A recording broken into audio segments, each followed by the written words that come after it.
Hi everyone, welcome back to my Criminology UGC NET lecture series. When we think about crime, most of us still imagine something very traditional like theft, robbery, or physical violence. But if you really observe the world around you today, crime has transformed. It is no longer always visible, no longer always committed by individuals, and definitely not always easy to detect. In fact, many of the most dangerous crimes today are hidden behind systems, technology, power structures, and even development itself. This is exactly why the topic of modern crimes becomes extremely important for UGC NET criminology, not just for exams but for understanding the society we live in. Let us begin with organized crime because this is where crime starts becoming structured and powerful. Organized crime is not about a single person committing an act impulsively. It is about groups that function almost like businesses with hierarchy, planning, and long term profit motives. These groups are highly coordinated and their activities can range from drug trafficking and human trafficking to illegal arms trade and smuggling. What makes organized crime particularly dangerous is that it does not exist in isolation. It often develops connections with political authorities, law enforcement, and even legitimate businesses. For instance, in many parts of the world, drug cartels have built such a strong network that they influence governance itself. In India, too, organized crime has historically been linked with underworld networks involved in real estate, extortion, and cross border smuggling. So, here, begins to look less like chaos and more like an alternative system of power operating alongside the state. Now, closely related to this is the idea of economic crimes, which may not involve physical violence but can have devastating consequences on a much larger scale.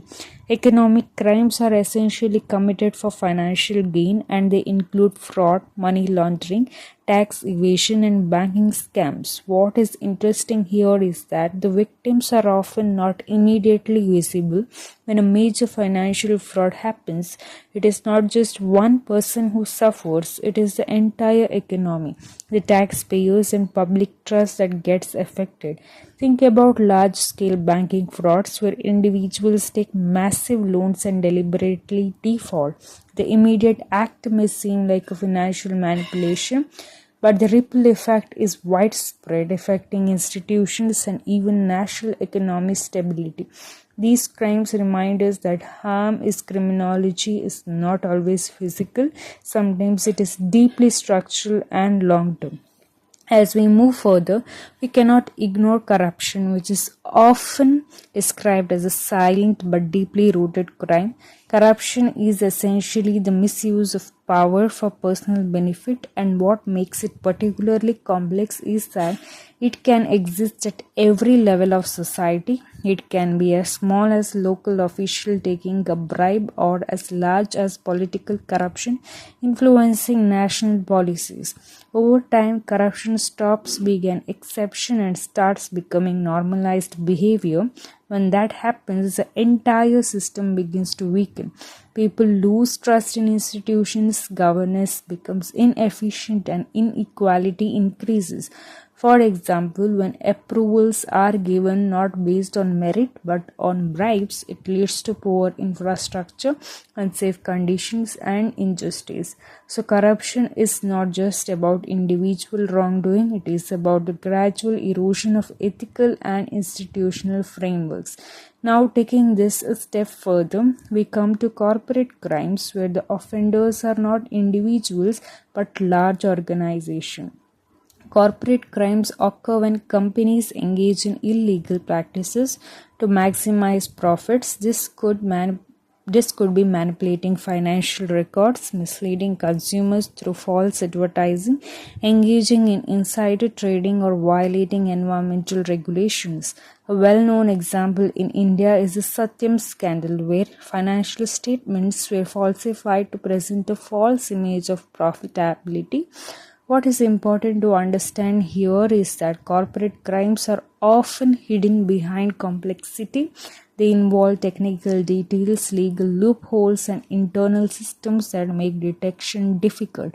Moreover, the impact is massive. Employees lose jobs, investors lose money, and public confidence in corporate systems gets shaken. So here, crime is embedded within structures that appears legitimate on the surface. At this point, it becomes important to discuss a very unique category, that is development induced crimes. Now, this is where criminology becomes deeply connected with social justice. Development is generally seen as something positive, something necessary for progress. But what happens within when development itself leads to harm? When large projects like dams, highways, or industrial zones displace communities without proper rehabilitation, it creates a form of victimization.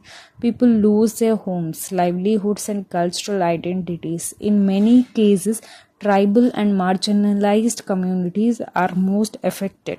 These acts may not always be labeled as crimes in strict legal terms, but from a criminological perspective, they raise serious questions about injustice, inequality, and exploitation. So, development induced crime forces us to rethink what we consider as harm and who gets to define it. Closely connected to this is the concept of environmental crimes, which are becoming increasingly relevant in today's world. Environmental crime involve illegal acts that harm the natural environment, such as deforestation, illegal mining, wildlife trafficking, and pollution violations. For example, illegal sand mining in riverbeds not only disrupts ecosystem but also leads to long-term environmental damage. Similarly, poaching of endangered species is driven by global illegal market. The critical aspect of environmental crimes is that the impact is often irreversible. Unlike other crimes where damage may be repaired to some extent, environmental destruction can affect generations to come. It also highlights how economic interests often override ecological concerns, making this a highly complex area within modern criminology. Now, shifting focus to a more socially sensitive issue, we come to hate crimes. Hate crimes are not just about causing harm to an individual, they are about targeting someone because of their identity. This identity could be based on religion, caste, race, ethnicity, or gender. What makes hate crimes particularly disturbing is intention behind them. The goal is often to send a message not just to the victim but to the entire community they belong to. For example, incidents of intercaste violence or communal attacks are not isolated acts, they are expressions of deep rooted prejudice and social divisions. Hate crimes create fear, tension, and long lasting trauma within communities, making them a serious threat to social harmony. Finally, we enter the digital dimension of crime, which has expanded rapidly in recent years. Cybercrimes and cyber assisted crimes. Cybercrimes are offenses committed using computers and the internet, such as hacking, identity theft, phishing, and online fraud. These crimes are particularly challenging because they can be committed from anywhere in the world, often anonymously, making detection and enforcement difficult.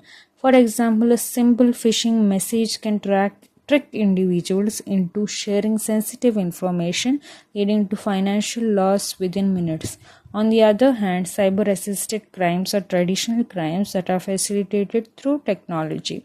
This means the core crime remains the same, but digital tools make it easier to plan, execute, and expand. For example, social media can be used to organize riots, spread hate speech, or coordinate illegal activities. So, technology here acts as a multiplier, increasing both the speed and scale of crime. As we bring everything together, one thing becomes very clear: modern crimes are not isolated incidents, they are deeply connected to systems of power, economic structures, technological advancements, and social inequalities. Understanding these crimes requires us to go beyond definitions and start analyzing the broader context in which they occur. Because in today's world, crime is no longer just about law breaking, it is about understanding how society itself is changing. And that is exactly what makes this topic so important, not just for UGC NET exam, but for developing a critical perspective as a student of criminology. Please do like the video and kindly subscribe, and don't forget to answer the practice questions which are provided in the description below.